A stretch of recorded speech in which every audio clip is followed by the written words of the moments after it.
महाभारत युद्ध में चक्रव्यूह से भी अधिक शक्तिशाली खतरनाक व्यूह रचे गए थे। जी हाँ दोस्तों, कौरव पांडवों द्वारा युद्ध में जीत के लिए एक से बढ़कर एक चक्रव्यूह की रचना की गई थी। कुल 36 व्यूह की रचना हुई थी, जिसमें 18 व्यूह कौरवों की तरफ से और 18 व्यूह पांडवों की तरफ से रची गई थी, और हर एक व्यूह का भेद भी दूसरा व्यूह ही था। दोस्तों, युद्ध में जैसा महत्व योद्धा के पास रहे शस्त्र अस्त्र दिव्यास्त्र चलाने की शक्ति का होता है, वैसे ही युद्ध नीति और सही समय पर युद्ध की व्यूह रचना का भी उतना ही महत्व होता है।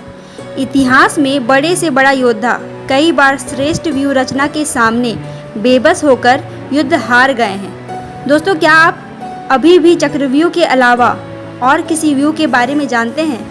यदि जानते हैं तो मुझे कमेंट करके ज़रूर बताएं। वीडियो में आगे बढ़ने से पहले अगर आपने मेरे चैनल को सब्सक्राइब नहीं किया है तो जल्दी से कर लें और बेल आइकन को भी जल्दी से दबा लें। जैसा कि हम सभी जानते हैं कि 18 दिनों तक चले महाभारत युद्ध में सबसे शक्तिशाली अस्त्र इस्तेमाल किए गए हैं। खास तौर पर कौरवों की ओर से 13वें दिन रचा गया चक्रव्यूह, जिसमें अर्जुन पुत्र अभिमन्यु का वध हुआ था, जो आज भी लोगों को याद है और सबके मन में इतना यकीन है कि चक्रव्यूह में फंस गए तो निकलना नामुमकिन है।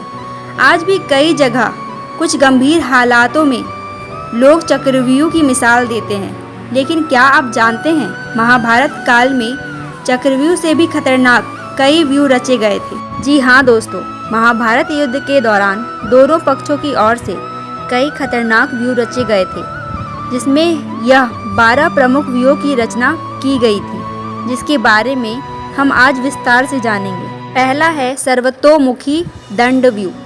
पहले ही दिन कौरवों ने सर्वतोमुखी दंडव्यूह की रचना की, जिसके सामने पांडव सेना ने अर्जुन की सलाह पर भीमसेन के नेतृत्व में वज्रव्यूह का निर्माण किया। पहला प्रयोग स्वयं इंद्रदेव ने किया था। दूसरा व्यूह क्रॉंच व्यूह, ये सारस पक्षी की एक प्रजाति है। इस व्यूह का आकार इसी पंछी की तरह किया जाता था। तब महाभारत युद्ध के दूसरे दिन युधिष्ठिर ने पांचाल पुत्र को इसी क्रॉंच व्यूह से पांडव सेना सजाने का सुझाव दिया था। राजा द्रुपद इस व्यूह की सर की तरफ थे और कुंती भोज इसकी आंखों के स्थान पर थे। आर्य साप्तकी की सेना इस व्यूह के गर्दन के स्थान पर थे। भीम तथा पांचाल पुत्र इसके पंखों के स्थान पर थे। द्रौपदी के 5 पुत्र तथा आर्य सात्यकी इसकी पंखों की सुरक्षा में तैनात थे। ये व्यूह बेहद ताकतवर तथा असरदार था। कौरवों की ओर से भीष्म ने इसके उत्तर में गरुड़ व्यूह का निर्माण किया था। इससे क्रॉंच व्यूह का प्राकृतिक शत्रु माना जाता था। भीष्म स्वयं गरुड़ की चोंच के स्थान में खड़े होकर नेतृत्व कर रहे थे। तीसरा मकर व्यूह। प्राचीन काल में मकर नाम का जलचर होता था। इसका सिर मगरमच्छ जैसा तो सिर पर बकरी के जैसा सिंग होते थे। मगर यहाँ तात्पर्य मगर से है।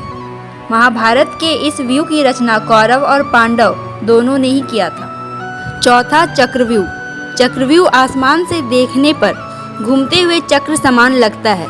इसे देखने पर अंदर जाने का रास्ता तो नजर आता है, लेकिन निकलने का नहीं। महाभारत में 13वें दिन इसकी रचना गुरु द्रोणाचार्य ने की थी। इसी में फंसकर वीर अभिमन्यु मारा गया था। पांचवा गरुड़ व्यूह। यह व्यूह गरुड़ पक्षी की तरह बनता है। महाभारत में इस व्यूह की रचना पितामह भीष्म ने की थी। इसमें सैनिकों को विपक्षी सेना के सामने इस तरह लाइन से खड़ा किया जाता है कि आसमान से देखने पर गरुड़ पक्षी जैसा आकृति दिखे।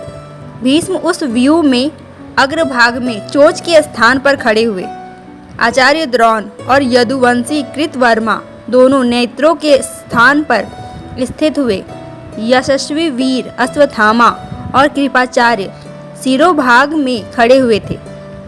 दुर्योधन अपने सहोदर भाइयों और अनुचरों के साथ पृष्ठभाग में खड़ा हुआ था। कर्म व्यूह। इस व्यूह में सेना को कछुए की तरह जमाया जाता है। इसे कौरवों ने 8वें दिन इस्तेमाल कर पांडव सेना को भारी नुकसान पहुंचाया था, जिसके उत्तर में पांडवों ने त्रिशूल व्यूह बनाया था। सातवां व्यू अर्धचंद्राकार व्यू। अर्धचंद्र सैन्य रचना को अर्धचंद्राकार व्यू कहते थे। इस व्यू की रचना अर्जुन ने कौरवों की ओर से तीसरे दिन गरुड़ व्यू के प्रति उत्तर में की थी, जो पांडवों की क्षति रोकने में कारगर सिद्ध हुआ था। मंडलाकार व्यू। मंडल का अर्थ गोलाकार या चित्राकार। महाभारत में 7वें दिन इसे भीष्म पितामह ने परिपक्व रूप से किया था। इसके जवाब में पांडवों ने वज्र व्यू की रचना कर भेद दिया था। 9वां व्यू चक्र सकट व्यू।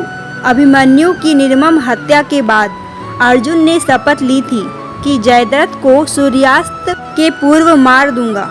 तब द्रोणाचार्य ने जयद्रथ को बचाने के लिए चक्र सकट व्यू की रचना की थी, मगर श्री कृष्ण की चतुराई के चलते जयद्रथ अपने आप इस व्यू से बाहर आ गया और अर्जुन के हाथों मारा गया था। अन्यथा इस व्यू को भेदना अर्जुन के बस की बात नहीं थी। 10वां व्यू वज्र व्यू। इंद्रदेव के वज्र जैसा होता है। ये 2 प्रकार के कुलिस आसानी होते हैं। इसके ऊपर तिरछे टेढ़े 3 भाग बने होते हैं। महाभारत में इसकी रचना अर्जुन के कहने पर पांडवों ने 3 बार की थी। 11वां व्यू और्मी व्यू। पांडवों के वज्र व्यू के जवाब में भीष्म ने और्मी व्यू को रचा। इस व्यू में पूरी सेना समुद्र समान सजाई जाती थी। लहरों की तरह कौरव सेना ने पांडवों पर आक्रमण किया था। इस व्यू की रचना भी भीष्म ने तब की थी जब मंडलाकार व्यू असफल हो गया। इसके बाद कौरव सेना ने और्मी व्यू की रचना की थी। श्रृंगाटक व्यू। कौरवों के और्मी व्यू का जवाब अर्जुन ने श्रृंगाटक व्यू से दिया था। यह व्यू भवन के समान दिखता था।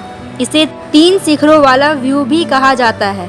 इसके अलावा सर्वतोभद्र और सुपर्ण व्यू का भी उल्लेख है। इस प्रकार महाभारत में वर्णित 12 व्यू थे जो बहुत ज़्यादा शक्तिशाली थे। आज की कथा में बस इतना ही। आपको ये वीडियो कैसा लगा मुझे कमेंट करके ज़रूर बताएं, और अगर आप इसके अलावा भी कोई व्यू के बारे में जानते हैं तो वो भी ज़रूर से बताएं। धन्यवाद।